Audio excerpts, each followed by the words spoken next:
Lucknow seat पर भाजपा रचने जा रही इतिहास। लगातार 9वीं बार विपक्ष को परास्त करने के लिए बीजेपी ने बनाया खास प्लान। क्या कहता है लखनऊ का सियासी समीकरण? गोमती नदी के किनारे बसा लखनऊ शहर अपनी तहजीब और नजाकत के लिए मशहूर है। यहाँ के दशहरी आम पूरे देश दुनिया में प्रसिद्ध हैं। लखनऊ लोकसभा सीट को भारतीय जनता पार्टी का गढ़ माना जाता है। लखनऊ पूर्व प्रधानमंत्री भारत रत्न अटल बिहारी वाजपेयी का संसदीय क्षेत्र रहा है और वह इस सीट से लगातार 5 बार सांसद रहे। आपको बता दें कि पिछले 3 दशकों से इस सीट पर भाजपा काबिज है। लखनऊ लोकसभा सीट पर 5वें चरण के तहत 20 मई को मतदान होना है। लखनऊ लोकसभा सीट का इतिहास। लखनऊ लोकसभा सीट पर अब तक 18 बार आम चुनाव हो चुके हैं, जिनमें 8 बार भाजपा ने रिकॉर्ड जीत दर्ज की है। साल 2024 के चुनाव में भाजपा 9वीं बार रिकॉर्ड कायम करना चाहती है। वैसे लखनऊ लोकसभा सीट का सियासी इतिहास बेहद ही दिलचस्प रहा है। आजादी के बाद साल 1952 में हुए पहले आम चुनाव में कांग्रेस के टिकट पर प्रधानमंत्री पंडित जवाहरलाल नेहरू की बहन विजय लक्ष्मी पंडित ने पहली जीत हासिल की थी। इसके बाद साल 1953 में संयुक्त राष्ट्र ने भारत की विजय लक्ष्मी पंडित को महासभा के 8वें अध्यक्ष के रूप में चुना था। वह इस भूमिका के लिए चुनी जाने वाली पहली भारतीय महिला थी।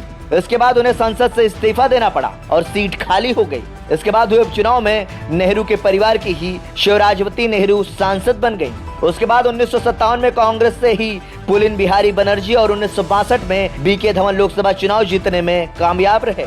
लेकिन कहानी में नया खेल 1967 में देखने को मिला, जब एक निर्दलीय प्रत्याशी आनंद नारायण मुल्ला ने कांग्रेस के किले पर फतह किया। साल 1991 से 5 बार अटल बिहारी वाजपेयी यहां से सांसद रहे। एक बार लालजी टंडन और 2014 और 2019 से लगातार 2 बार राजनाथ सिंह सांसद रहे। कांग्रेस ने सीट पर 1984 में दर्ज की थी जीत। लखनऊ संसदीय क्षेत्र से कांग्रेस 7 बार जीत चुकी है। हालांकि इस सीट पर कांग्रेस को आखिरी जीत 35 साल पहले यानी साल 1984 के चुनाव में मिली थी। वहीं लखनऊ से जनता दल, जनता पार्टी और निर्दलीय उम्मीदवार को भी एक बार सफलता मिल चुकी है, जबकि समाजवादी पार्टी और बहुजन समाज पार्टी का इस सीट पर अब तक खाता नहीं खुल सका है। पिछले 2 चुनावों का हाल। वही 2019 के लोकसभा चुनाव में पार्टियों के प्रदर्शन की बात करें तो भाजपा के राजनाथ सिंह को 6,33,026 यानी करीब 56% वोट मिले थे। वहीं दूसरे स्थान पर रही सपा से पूनम सिन्हा को 2,85,724 वोट यानी करीब 26% वोट मिले थे। और कांग्रेस पार्टी के प्रत्याशी रहे आचार्य प्रमोद कृष्णम को 1,80,011 वोट मिले थे, जिनके खाते में 16.11% वोट आए थे। इस चुनाव में राजनाथ सिंह ने 3,47,302 वोटों से भारी जीत दर्ज की थी। बात 2014 के चुनाव की करें तो भाजपा प्रत्याशी राजनाथ सिंह ने 2,72,749 वोटों के अंतर से जीत दर्ज की थी। राजनाथ सिंह को इस चुनाव में 5,61,106 वोट हासिल हुए थे। वहीं दूसरे स्थान पर रही कांग्रेस प्रत्याशी रीता बहुगुणा जोशी को 2,88,357 वोट ही मिल सके थे, जबकि बसपा के नकुल दुबे को 64,449 और समाजवादी पार्टी के अभिषेक मिश्रा को 56,771 वोट हासिल हुए थे। इस चुनाव में सपा बसपा प्रत्याशियों की जमानत जब्त हो गई थी। किस पार्टी ने किसको बनाया उम्मीदवार? लखनऊ लोकसभा सीट से भाजपा ने एक बार फिर से राजनाथ सिंह को टिकट दिया है। वहीं इंडिया गठबंधन के उम्मीदवार के तौर पर उनके सामने समाजवादी पार्टी के रविदास मेहरोत्रा चुनावी मैदान में हैं। वहीं बसपा ने मोहम्मद सरवर मलिक को टिकट दिया है। लखनऊ सीट का जातीय समीकरण।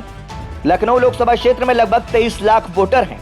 जातीय समीकरणों पर नजर डालें तो करीब 71% आबादी हिंदू समाज से है, जिनमें 18% राजपूत और ब्राह्मण मतदाता हैं। इसके अलावा 28% ओबीसी जबकि करीब 18% अनुसूचित जाति के मतदाता हैं। विधानसभा सीटों का हाल। लखनऊ लोकसभा सीट के अंतर्गत लखनऊ की 5 विधानसभा सीटें आती हैं, जिसमें लखनऊ पूर्वी, लखनऊ पश्चिम, लखनऊ मध्य, लखनऊ उत्तरी और कैंट विधानसभा शामिल हैं। लखनऊ पश्चिम और लखनऊ मध्य सीटों पर समाजवादी पार्टी का और बाकी की 3 सीटों पर भारतीय जनता पार्टी का कब्जा है। ऐसे में देखना दिलचस्प होगा कि 2024 के आम चुनाव में किस पार्टी को बढ़त मिलती है या फिर 9वीं बार भारतीय जनता पार्टी जीत दर्ज करने में कामयाब रहती है। ब्यूरो रिपोर्ट, संदेश वाहक।